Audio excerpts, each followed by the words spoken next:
Shalom. All praise to Yahweh Bashmi Al-Shah. Double honor to the apostles of GMS. My name is Amnawa Allah.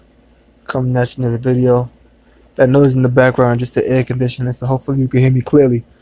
And I'm going to be continuing this lesson on Revelation, the third chapter. Now I'm on the 17th verse. The last show I did, I know it was titled verse 15, but I also went into the 16th verse as well. I'm not sure if I read the whole entire 16th verse, but it was the whole thing was broken down, you know. So let's get right to it.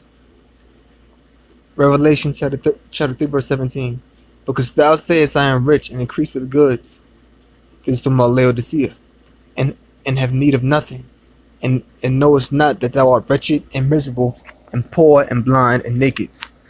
So let's go into that. Because thou sayest, I am rich and increase with goods. So Laodicea was rich, and Laodicea was rich and increased with goods, right? What kind of goods? And have need of nothing. So because of the materialistic wealth that Laodicea possessed, they felt that they had need of nothing. But though they were rich in material wealth, they wasn't rich in spirit. Though they had material riches, they didn't have spiritual riches. Let's go here. Laodicea. This is on the website BibleStudy.org. Right? It says Laodicea. I'm not going to read the whole thing because I basically went into the history of Laodicea in earlier shows. So I'm going to start from right here. I might as well read the whole thing. I will start in the third paragraph. Laodicea, located at the junction of several important trade routes, is 77 kilometers, 48 miles from Philadelphia, Laodicea, and 155 kilometers, 96 miles from Ephesus. A round-trip visit to all the 7 churches of Revelation would be 523 kilometers, or 325 miles. The city, originally named Diospolis, the city of Jupiter, and then Roas, was given the name Laodicea by King Antiochus II. The king, who named the city after his wife, rebuilt it and populated it with Syrians and Jews who migrated from Babylonia. So Antiochus II, which was also known as, I believe it was also known as Antiochus. No, he wasn't known as Antiochus the Great. Antiochus the Great, I believe that was the third. But Antiochus II had put Jews as well as Syrians into Laodicea from Babylonia. So you had a large amount of Jews that were living in Laodicea. So you got the scripture in Revelation that says those who say they are Jews and are not. That's really talking about the actual Jews. They were saying that they were Jews, but they're not living like them. That's why the Lord said that. Laodicea, like Rome, was built upon 7 hills. It was one of the Asia Minor's most flourishing cities. It prospered primarily due to its trade route location, due to its trade route location. Did everybody read that? Laodicea, located at the junction of several important trade routes. See? So Laodicea, like Rome, was built upon 7 hills. It was one of Asia Minor's most flourishing cities. It prospered primarily due to its trade route location, which made it a hub for large money transactions. The sheep kept around the city were also known for their fine black wool. The city minted coinage, some of which have inscriptions showing evidence of the worship of the pagan deity Zeus and of the other emperors. The city often suffered from earthquakes. It was completely destroyed when an earthquake occurred during the reign of Emperor Nero.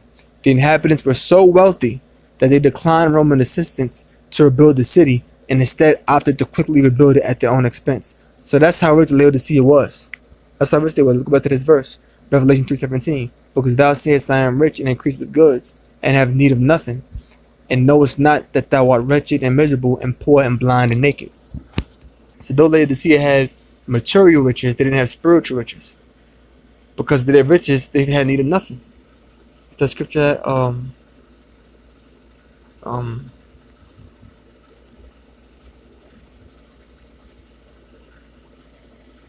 it says, feed me with food that's convenient for thee. Proverbs 30:8. Remove far from me vanity and lies. Give me neither poverty nor riches. Feed me with food convenient for me, lest I be full and deny thee, and say, who is the Lord? So Laodicea was full, they was rich, and they denied the Lord. or lest I be poor and steal and take the name of my power in vain. So Laodicea was rich. Okay? Laodicea had riches. And those riches caused Laodicea to be the way they were. To feel like they were full. Okay? And they felt they had need of nothing. Matter of fact, go to that word full.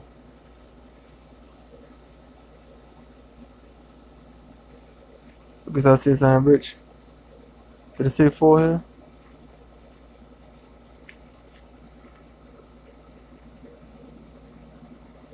Let me go back. I think I said I'm sorry. Full was in the Revelation. I'm sorry, Proverbs 30 and 9. If I'm not mistaken. Let's stop before we go to the word full. Sabah, Sabai, or Sabah. To be satisfied, to be sated, be fulfilled, be surfeited. That's basically what it means to be satisfied. It should be full and be satisfied, and you feel that you have no need of the Lord.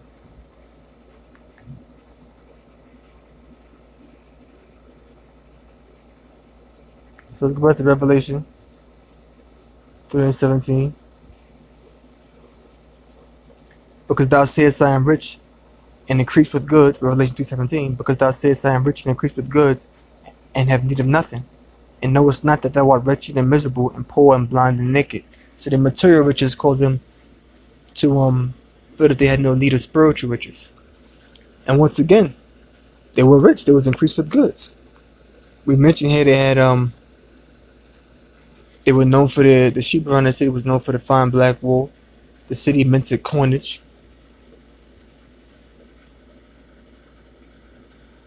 Okay.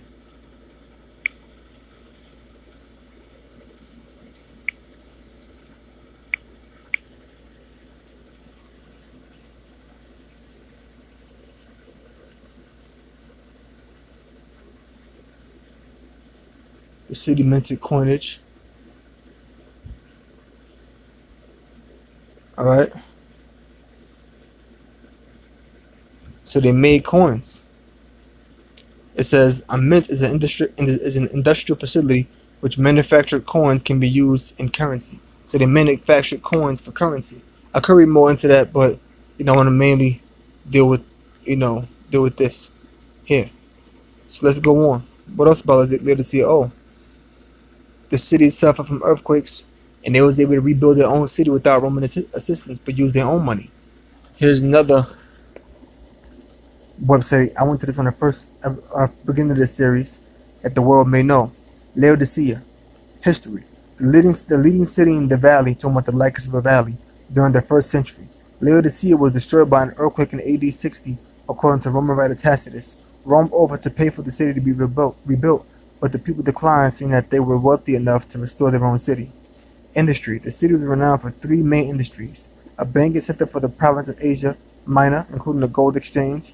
The textile center with glossy black wool was woven into garments called shamata that were prized in the Roman world. Now, there's something else I could read here, but I don't want to go into it because I'm going to go into that in a later show in this same series, so I don't want to spoil that. So we understand those two, that they minted coinage, they had a gold exchange, and they had wool known as shamata, which was made from the black wool of sheep that was prized in the Roman world. Let's go to another website. Okay. Is Laodicea on the Lycus website is called Turkish Archaeo News. Let's go down. It says let's see.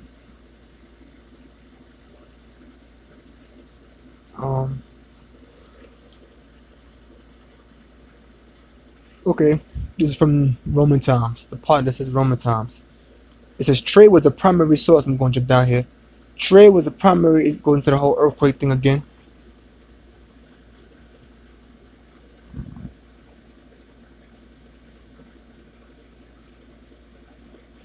Well, it mentions this devastation right here. We're talking about the wars, talking about wars that happened between Rome and the Pontic King Mithridates the sixth. But I'm gonna go read down to here. Trade was the primary source of income for Laodicea because of the city's location on a crucial merchant route. The most important export commodities were textiles. Were textiles. It was a infamous black wall of Laodicea mentioned by Strabo. I believe he was a Roman geographer, if I'm not mistaken. The city produced a textile referred to as Laodician, listed in the Edict of Emperor Diocletian. See? Tunics manufactured in Laodicea, called Tremata, were so well known that the city was sometimes referred to as Tremataria. It is worth noting that even today the most significant source of income of the Denzili province is the clothing industry. Laodiceans also traded marble, cattle, and grain. There's more I could read. I kind of skipped something there because I didn't want to, go into it. Like I said, I'm going to that in a later show. So we get how Laodicea was rich. And it was also rich another way too. But I'm not going to go into that. I'm going to say that for the next show. Okay? But you get the gist of it there. But let's go on. Okay? I can X that out. This is Laodicea Banking Center. This is from a website called tellout.com. It says silver coins. Laodicea was about 100 miles east of Ephesus and was probably the wealthiest of all the 7 churches in the Ephesus Crescent. It was founded in 255 BC by King Antiochus and was renowned as the most important banking center in that area. I would assume that Antiochus 1 would have to be Antiochus II. Okay? Because I know Antiochus the 4th Epiphanes was around like 175.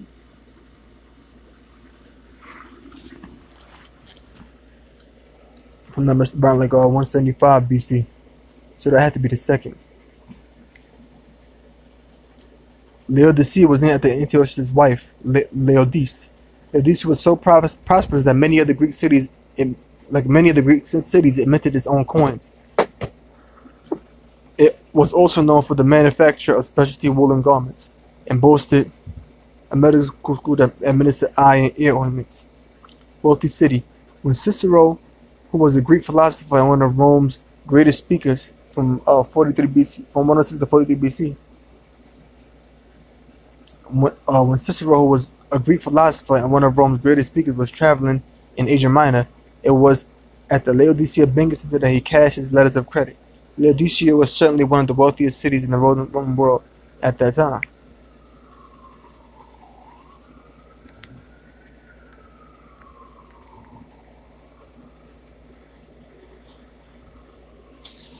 This is the book of 1 Timothy 6:10. For the love of money is the root of all evil, which while some coveted after, they have erred from the faith and pierced themselves through with many sorrows. That was Laodicea. The love of money was the root of all evil. Look at the word root in the Greek. And what evil was that? Not regarding the Most High, not regarding Yahweh Shema Shah. Strong's G 4491. Riza. It says a root, that which like a root springs from a root, a sprout, shoot, metaphorically offspring progeny. So the love of money is the sprout of all evil, or is the shoot or offshoot of all evil, or is the shoot of all evil, or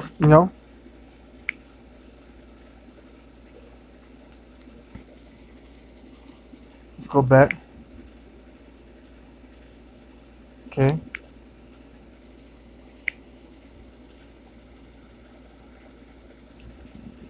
Because thou sayest, Revelation 3:17, because thou sayest, I am rich and increased with goods, and have need of nothing, and knowest not that thou art wretched and miserable and poor and blind and naked.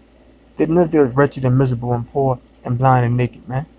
They was wretched and miserable, they were poor and blind and naked. Yeah, you had them garments that you was known for, them garments made from the wool of the black sheep that was known as tremata. You had those garments or those clothes, but yet you were naked. You had all those riches, yet you were poor. Why? Because they were spiritually poor, spiritually naked, meaning they had no covering. And spiritually poor, meaning they didn't have the riches of Yahweh Shem Shah, which is the knowledge of the scriptures. And the last website I want to go to is right here, Rich Laodicea, from the same website, tellout.com says, wretched, pitiful, poor. Laodicea was built on the river Lycus and benefited from its position on an important trade route. The city and the church were described as affluent and wealthy. They were also free of persecution like Sardis, but what the Laodiceans could not buy had become more valuable to them than what was unseen and eternal, their spiritual assets. What the Laodiceans could buy had become more valuable to them than what was unseen and eternal, their spiritual assets. So what they could buy, I thought I said could not buy. What they could buy was more valuable to them than what was unseen and eternal, which was spiritual assets, spiritual riches. So most I said, so Yahweh Shah said what?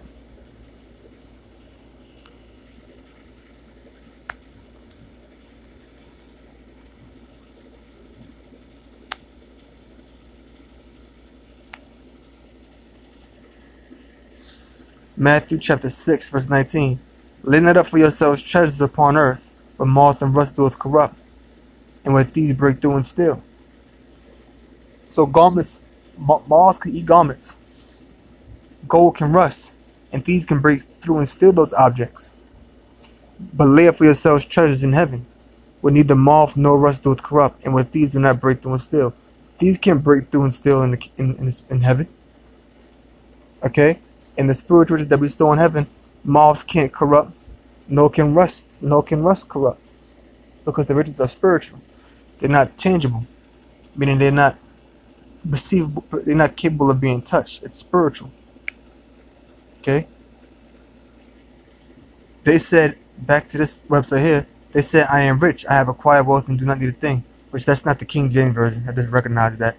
What they actually said was,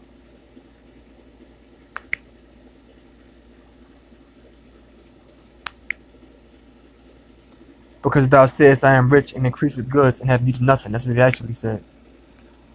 It says, but Yahweh Shah responded to them in this Revelation passage. Later on in that same verse, it says, let me see real quick.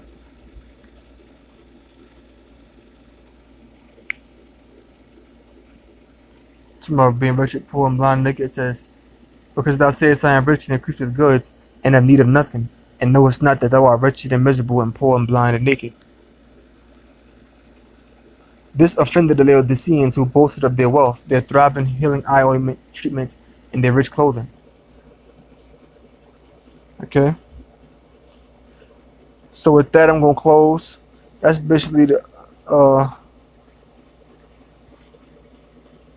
So with that, I'm going to close. I'm going to say, oh, praise to Yahweh Shem Shah. Double honors to the Apostle GMS, Yahweh Shem Shah, Bashem Rakak Wadash. All the brothers learn something. Shalom.